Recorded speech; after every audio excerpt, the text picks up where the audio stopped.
Herkese Kore'den merhaba. Böyle kartı gösteriyorlar otobüsü durdurmayı. Neydi? Biri Çambukgun, öbürü de Bukchon Enok.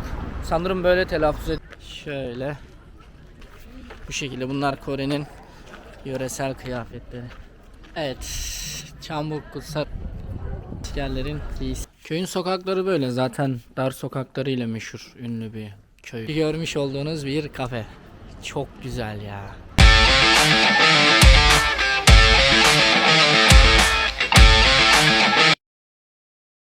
Herkese Kore'den merhaba. Şu an Seul'deyim. Bugün Seul için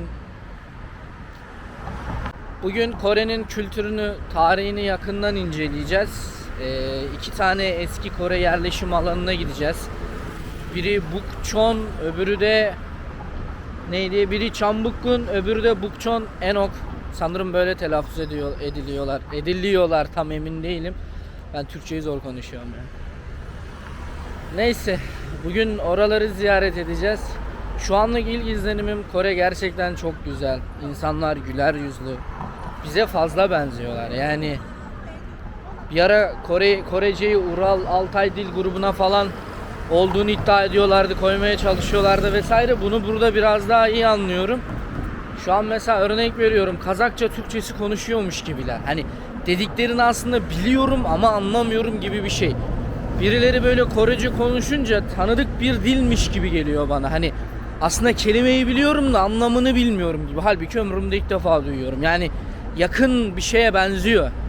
Ne bileyim, sanki daha önce konuşmuşum gibi hissettiğim bir dil yani.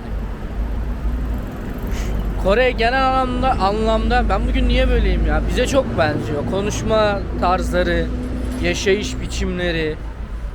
Geçen ilk videoda çekmiştim. Kadını çektim mi hatırlamıyorum. Bir tane abla sağ olsun otobüste bize yardım etti ama öyle bir konuştu ki dersin dövüyordu bizi yani. Çok böyle bağır çağır bir konuşma tarzları var. Bize göre sert yani biraz daha. Ama genel olarak Koreliler bize çok benziyor. Yani ben çok benzettim. Hiç yabancılık çekmiyorum burada şu an. Ve genel olarak Kore güzel. Neyse, ben çok konuştum sabah sabah. Ne konuştuğumu ben de bilmiyorum şu an. Neyse, şu an biraz size böyle Kore sokaklarını göstererek biraz böyle Kore sokaklarını göstererek görmek istediğim yerlere gidip bugün kapanışı yapacağız. Birkaç video daha gelir Kore'den muhtemelen, çünkü uzun bir süre burada kalmayı planlıyorum. Bayağı bir 2-3 ay Kore'de kalacağım muhtemelen. Bakalım. Görüşürüz. Böyle kartı gösteriyorlar otobüsü durdurmak için. Biz el koyuyoruz ya. Neyse, otobüsümüz geldi, kamkıyor. Otobüsümüz geldi. Tutsalım. 다인승 카드를 대주세요. 다인승 처리되었습니다. Şu an otobüse bindik. Çambukkun'a doğru yola çıkıyoruz. Yaklaşık 30 dakikalık mesafemiz var. Mesela otobüslerde akbil bireysel, yani tek basımlık. Çift olarak kullanmak istiyorsanız 2 kişi olduğunuzu söyleyin. Yani mesela tul 2 demek. Tu da deseniz, tul da deseniz, elinizde 2 de yapsanız o anlıyor zaten. Oradan kendisi şoför 2 kişilik ayarlıyor. Siz 2 kişilik basıyorsunuz. Akbil 1500 won, o da yaklaşık bir 30 liraya falan geliyor. Yani otobüs burada tek basım 30 lira. Evet, otobüsten indik. Şöyle biraz sokakları çekerek gideyim. Bu Çambukgun Sarayı güzel bir saray ama sonrasında gideceğimiz Bukchon Enok köyü efsane güzel. Yani şu an oraya gidecek olmak benim için, yani ne bileyim, çocukken böyle YouTube'da izlediğim yerleri şu an geziyorum. Bu benim için çok gurur ve duygulandırıcı bir konu. Yani nasıl anlatsam bilemiyorum. Şu an böyle çok heyecanlıyım.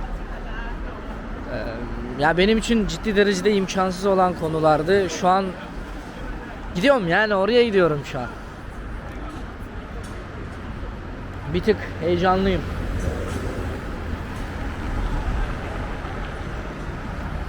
Evet, şimdi biz nereye gideceğiz? Sola gideceğiz. Kamkyo. Kore'de de olay ne biliyor musun? Yani olması gereken zaten böyle. Birader, karşıya mı geçmek istiyorsun? Paşa paşa şu yolu kullanacaksın. Şuradan geçemezsin. Bir. İkincisi, ışık yanmadı mı? Geçemez. Kırmızıyı bekleyeceksin. Arabaya kırmızı, sana yeşil. Mesela yol bomboş, geçemez. Şurada mesela sana kırmızı ya, onun yeşil olmasını bekleyeceksin. Bak geçen dediğim dün akşam. Gece saat 2-3 bilmem ne yani. Gece. Yol bomboş. Arkadaşım girdi koluma, bekle. Lan ne bekle, yol bomboş işte, karşıya geçeceğim. Yok, geçemez. Yeşili bekleyeceksin. Sana yeşili bekleyeceksin. Arabaya kırmızıyı bekleyeceksin. Bak şu an mesela yol bomboş ama geçemez. Şimdi yandı, geçeceksin. Şu anda hiçbir araba geçemez. Maça yiyen geçsin. Bir tane turiste ceza yazmışlar geçen. Yani yerli turist. Yani buraya ben niye konuşamıyorum ya. Burada yaşayan, artık yerli olan bir turist. Anam ayağım, one second. Bayağı kıylamışlar yani adamı. Güzel bir şey oldu. Bugün Kore'nin kültür günüymüş sanırım. Kıyor. Bugün Kore'nin kültür günüymüş sanırım. O yüzden bugün girişler ücretsiz. Normalde 3000 won yaklaşık 70 TL yapıyor. Kesinlikle görülmeye değer bir yer. Şimdi alanı çekeceğim. Şu an giriş kısmındayız henüz. Yani içerisi çok daha güzel. Burası bahçesi, avlusu gibi bir şey. Şöyle.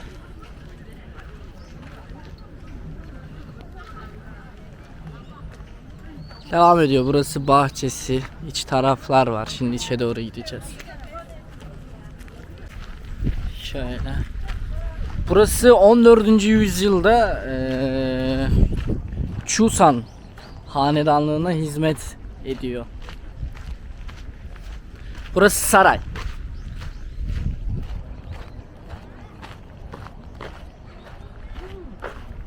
Oh yes. Güzelmiş. Şurası ayrı güzel. Oraya doğru gidelim. Böyle bu şekilde kıyafet vesaire de kiralayabiliyorsunuz da. Yani benim şu an hem param yok hem de öncesinden randevu yapılması gereken bir konuymuş. Ben bugün çok değişeyim ya. Bu şekilde bunlar Kore'nin yöresel kıyafetleri.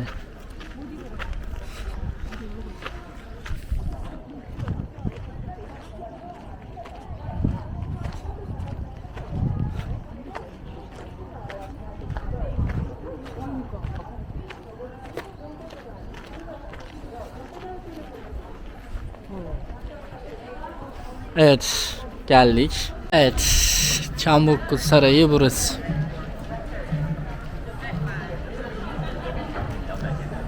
Evet, şu an içinde bulunduğumuz bu yer 14. yüzyılda Isongye tarafından kurulan Chusan hanedanlığına hizmet etmiş Çambukkan Sarayı.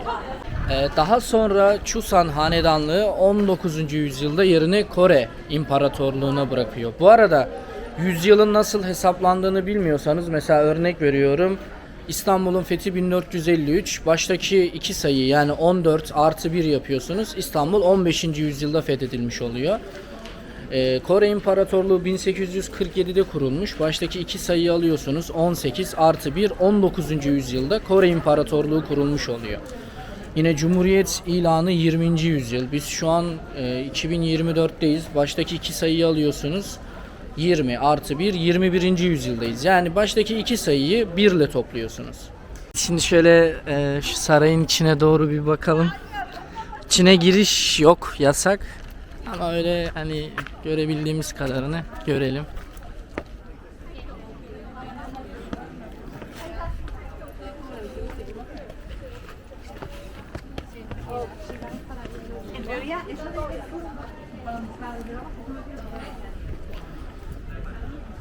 İçerisi de böyle.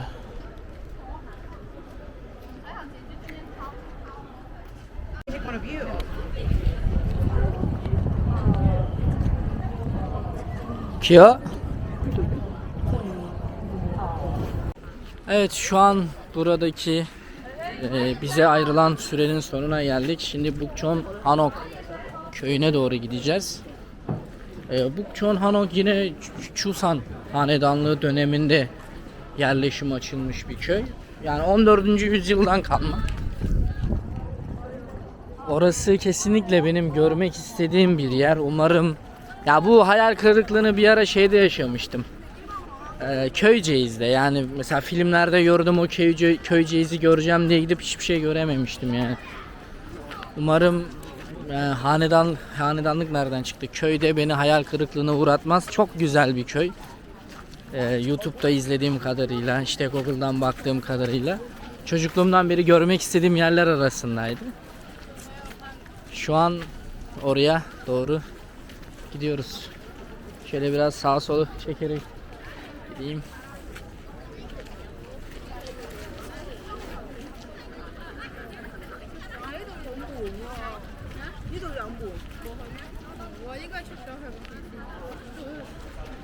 Ama gerçekten görkemli ve güzel yapılar inşa etmişler.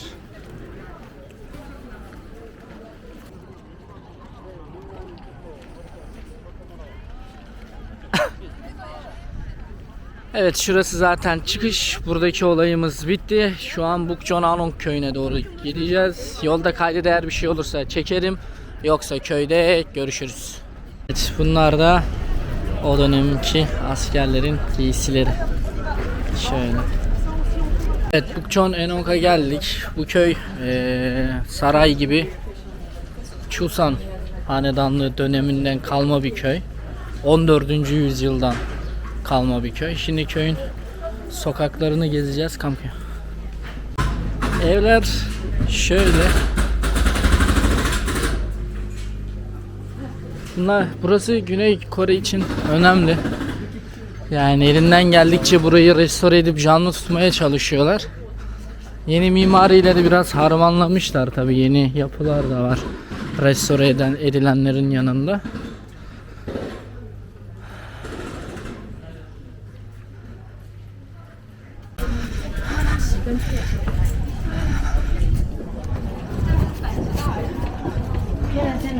Evet, köyümüze geldik.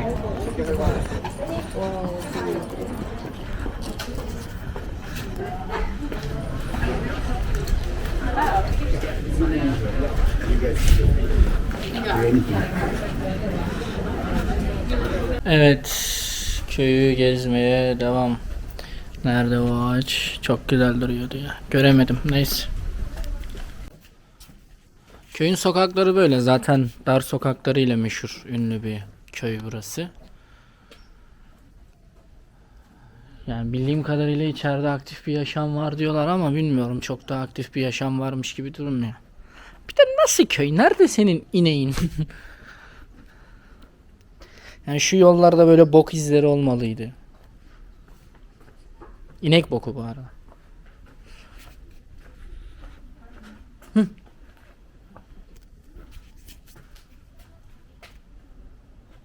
Köyün çok anlatılacak bir yanı yok. Kesinlikle gelip görülecek bir yer ama. Yani Kore'ye kadar geldiyseniz gelip bu köyü görmelisiniz. Çünkü burası Kore'nin kültürünü yansıtıyor. Aslında dışarıda çok kültürü yok. Mimariyi görebiliyorsunuz sadece.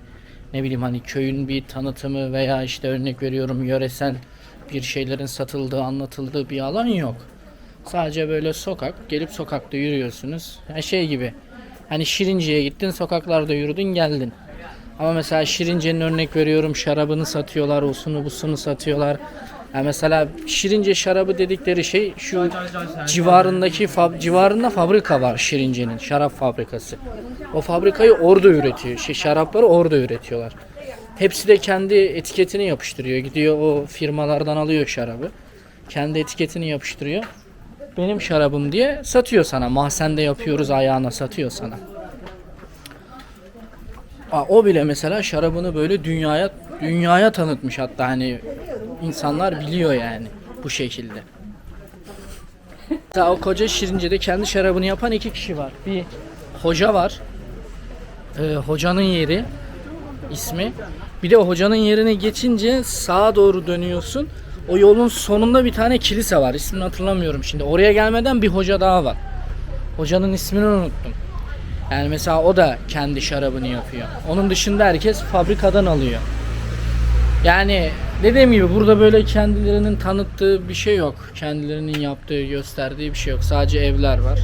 Gelip evleri görüyorsunuz. Yani mimari bu şekilde. İşte ev var, geldim gördüm olayı. Hani bence böyle daha albenisini yaparak daha güzel şeyler yapabilirler. Yapılmalıydı ya. Ben öyle bir şey bekliyordum yani. Geleyim böyle yöresel bir şeyi göreyim. Hani ne bileyim. Hani bir Yörük köyüne gidersin ya, ne bileyim, ya da bir örnek veriyorum Aydın'ın bir köyüne gidersin. Böyle efeler vardır. Zeybek meybek bir şeyler vardır dersin, ha bunun. Ha mesela Karadeniz'e gidersin köylere. İşte kuyumak yersin. Horon moron oynarlar. Hani bunları görür, bunları ziyaret edersin. Ne bileyim lahanası, balığı. Bunları tanıtırlar sana. Burada öyle bir şey yok yani.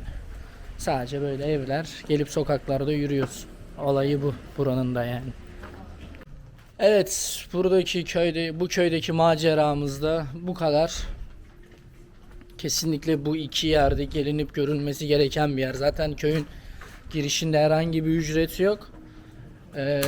Sarayın da 70 liralık bir ücreti var. Bence gayet uygun yani. Ki hani Kore pahalı bir ülke bize göre. Bizim paramızda gelince pahalı olan bir ülke. Ona rağmen bence çok ucuz.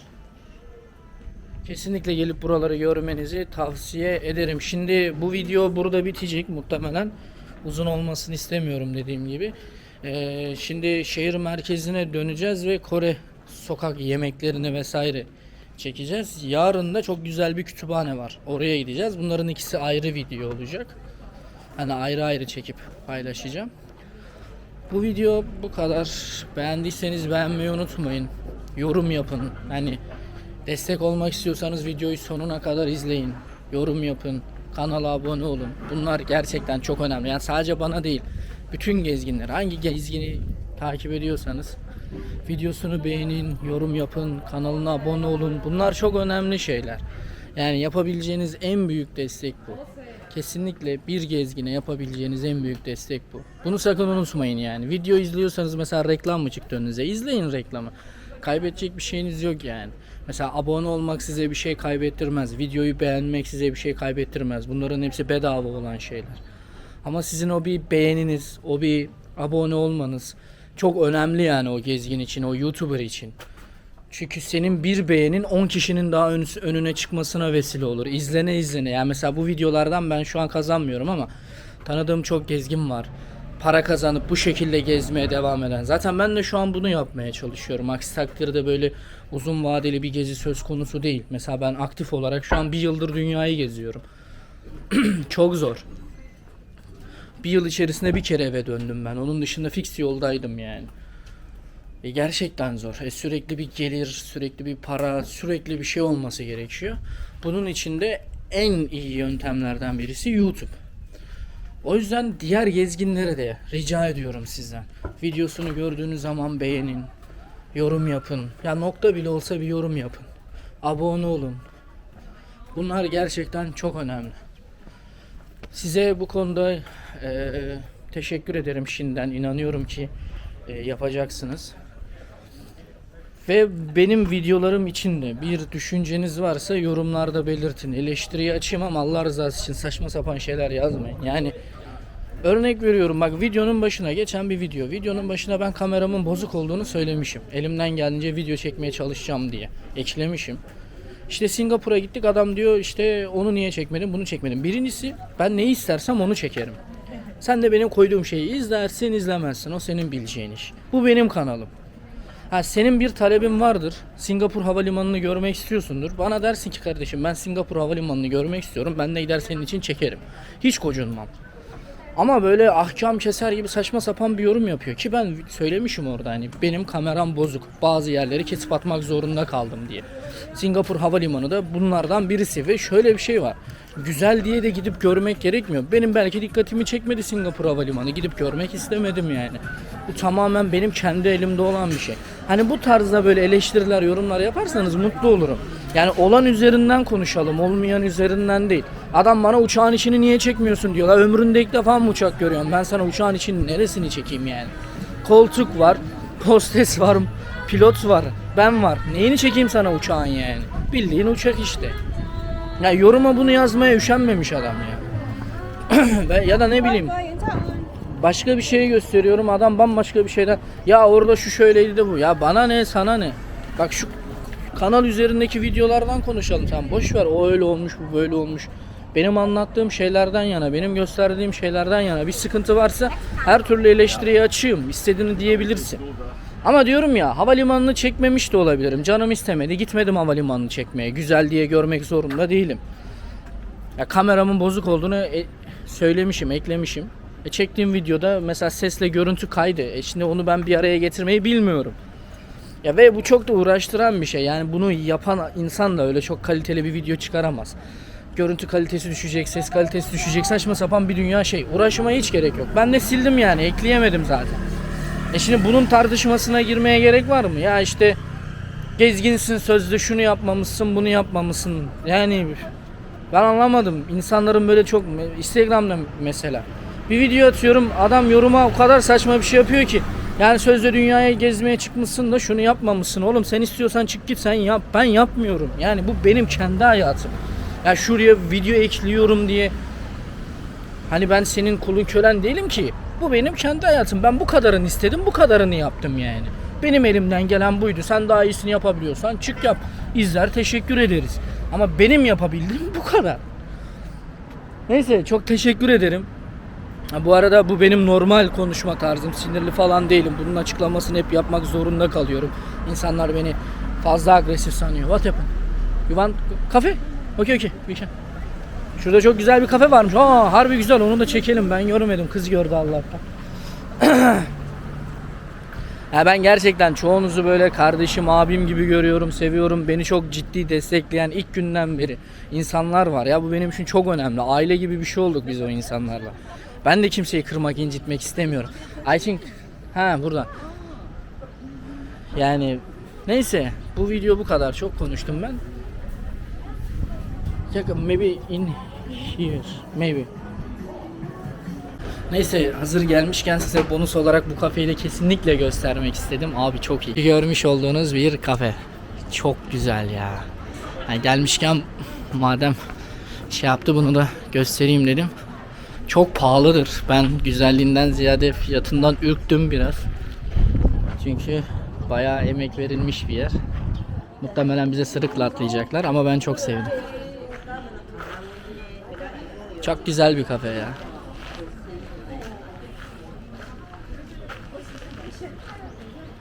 Aslında pahalı değilmiş. Mesela bu kahvelerin tanesi 120 liraya falan geliyor.